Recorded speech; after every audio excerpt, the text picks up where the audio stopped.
झूठे सपनों का बाजार। आरव एक साधारण युवक है जो अपनी बीमार बहन नीला और बूढ़ी माँ के साथ कस्बे के एक पुराने मोहल्ले में रहता है। उसकी जिंदगी एक सर्कल की तरह है। हर सुबह जल्दी उठना, एक छोटी सी नौकरी करना और रात में घर लौटकर अपनी बहन की देखभाल करना। उसकी बहन नीला को एक गंभीर बीमारी है जिसे ठीक करने के लिए महंगे इलाज की जरूरत है। डॉक्टर ने स्पष्ट कर दिया है कि अगर समय पर इलाज शुरू नहीं हुआ तो नीला की हालत और भी खराब हो सकती है। आरव की मां ने उसे समझाया था कि भगवान सब कुछ ठीक कर देंगे, लेकिन आरव को पता है कि चमत्कार की उम्मीद करना बेमानी है। वह दिन रात मेहनत करता है, लेकिन उसकी बचत हर महीने खत्म हो जाती है। नीला की हालत दिन ब दिन बिगड़ती जा रही है और आरव खुद को असहाय महसूस करता है। एक रात जब वह काम से लौट रहा होता है तो कस्बे की एक अंधेरी गली से गुजरते वक्त उसे कुछ अलग दिखाई देता है। गली के अंत में हल्की रोशनी चमक रही होती है। वह ठिठक कर खड़ा हो जाता है और सोचता है कि इतनी रात गए वहां कौन हो सकता है। कुछ पल रुकने के बाद उसकी जिज्ञासा उसे उस ओर खींच ले जाती है। गली के अंत में उसे एक बड़ा द्वार नजर आता है जिसके ऊपर लिखा होता है सपनों का बाजार। द्वार के भीतर से रंग बिरंगी रोशनी और हल्की सी संगीत की आवाज आ रही होती है। वह अंदर जाने से पहले थोड़ा डरता है, लेकिन फिर सोचता है कि शायद यह कोई दुकान या मेला होगा। जब वह अंदर कदम रखता है तो उसकी आंखें चमचमाती रोशनी और अजीब सी रौनक से चौंधिया जाती हैं। यह जगह एक आम बाजार जैसी लगती है, लेकिन हर दुकान पर सपने बिक रहे होते हैं। कोई सफलता का सपना बेच रहा है तो कोई अमीरी का सपना। हर दुकान पर ग्राहकों की भीड़ है जो खुशी खुशी अपने सपने खरीद रहे हैं।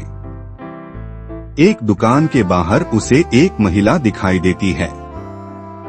उसकी चाल, उसकी मुस्कान और उसकी आवाज में ऐसा जादू है कि आरव उसे नजरअंदाज नहीं कर पाता। वह खुद को माया बताती है और कहती है कि वह इस बाजार की मालकिन है। माया मुस्कुराते हुए आरव से पूछती है, तुम्हें क्या चाहिए? खुशियाँ, अमीरी या फिर ऐसा सपना जो तुम्हारी हर समस्या का समाधान कर दे? आरव थोड़ा झिझकता है, लेकिन अपनी बहन की हालत के बारे में सोचकर माया से कहता है, मुझे ऐसा सपना चाहिए जो मेरी बहन को ठीक कर सके। माया उसे एक अजीब से चमचमाते कांच का टुकड़ा दिखाती है। वह कहती है, यह सपना तुम्हारी बहन को ठीक कर देगा और उसे जिंदगी भर खुश रखेगा। लेकिन हर सपने की एक कीमत होती है। तुम्हें अपनी सबसे प्यारी याद के बदले में यह सपना लेना होगा। आरव के लिए यह फैसला आसान नहीं था।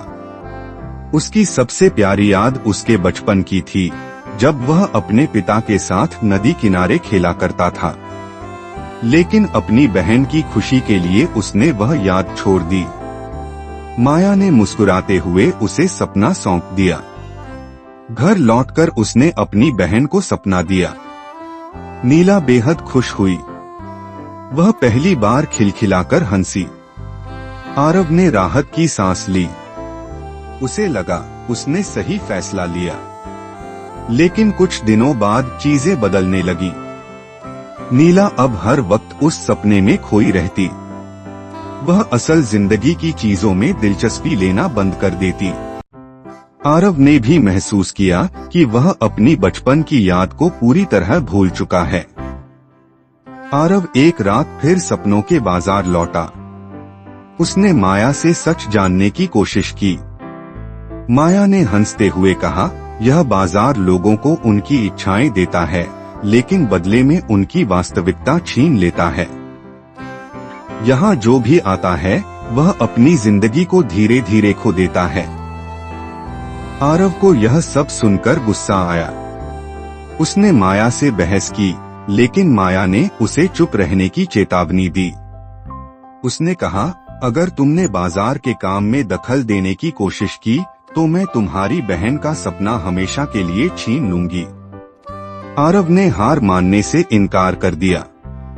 उसने तय किया कि वह इस झूठे बाजार को बंद करके रहेगा। उसने वहां मौजूद अन्य ग्राहकों से बात की और उन्हें समझाने की कोशिश की कि यह बाजार उनकी वास्तविकता को खत्म कर रहा है। लेकिन ज्यादातर लोग सपनों की चकाचौंध में इतने खोए हुए थे कि उन्होंने उसकी बात पर ध्यान नहीं दिया। आरव ने एक योजना बनाई।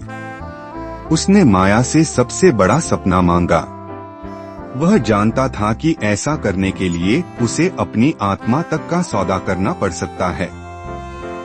माया ने उसे एक चमकदार, अद्भुत सपना दिखाया। लेकिन जैसे ही माया सपना देने के लिए अपने जादुई स्रोत को सक्रिय करती है, आरव ने उस स्रोत को नष्ट कर दिया।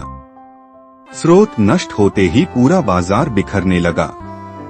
वहां मौजूद हर ग्राहक अपनी खोई हुई यादें और इच्छाएं वापस पाने लगा। माया ने आरव को रोकने की कोशिश की, लेकिन वह असफल रही। सपनों का बाजार ध्वस्त हो गया। आरव और उसकी बहन अपनी सामान्य जिंदगी में लौट आए। नीला ने धीरे धीरे असल जिंदगी को स्वीकार करना शुरू कर दिया।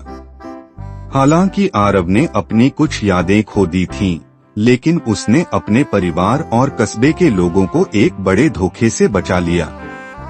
यह कहानी सिखाती है कि झूठे सपने हमें असली खुशी नहीं दे सकते। असली खुशी अपने संघर्षों को स्वीकार करने और अपनी जिंदगी को बेहतर बनाने में है।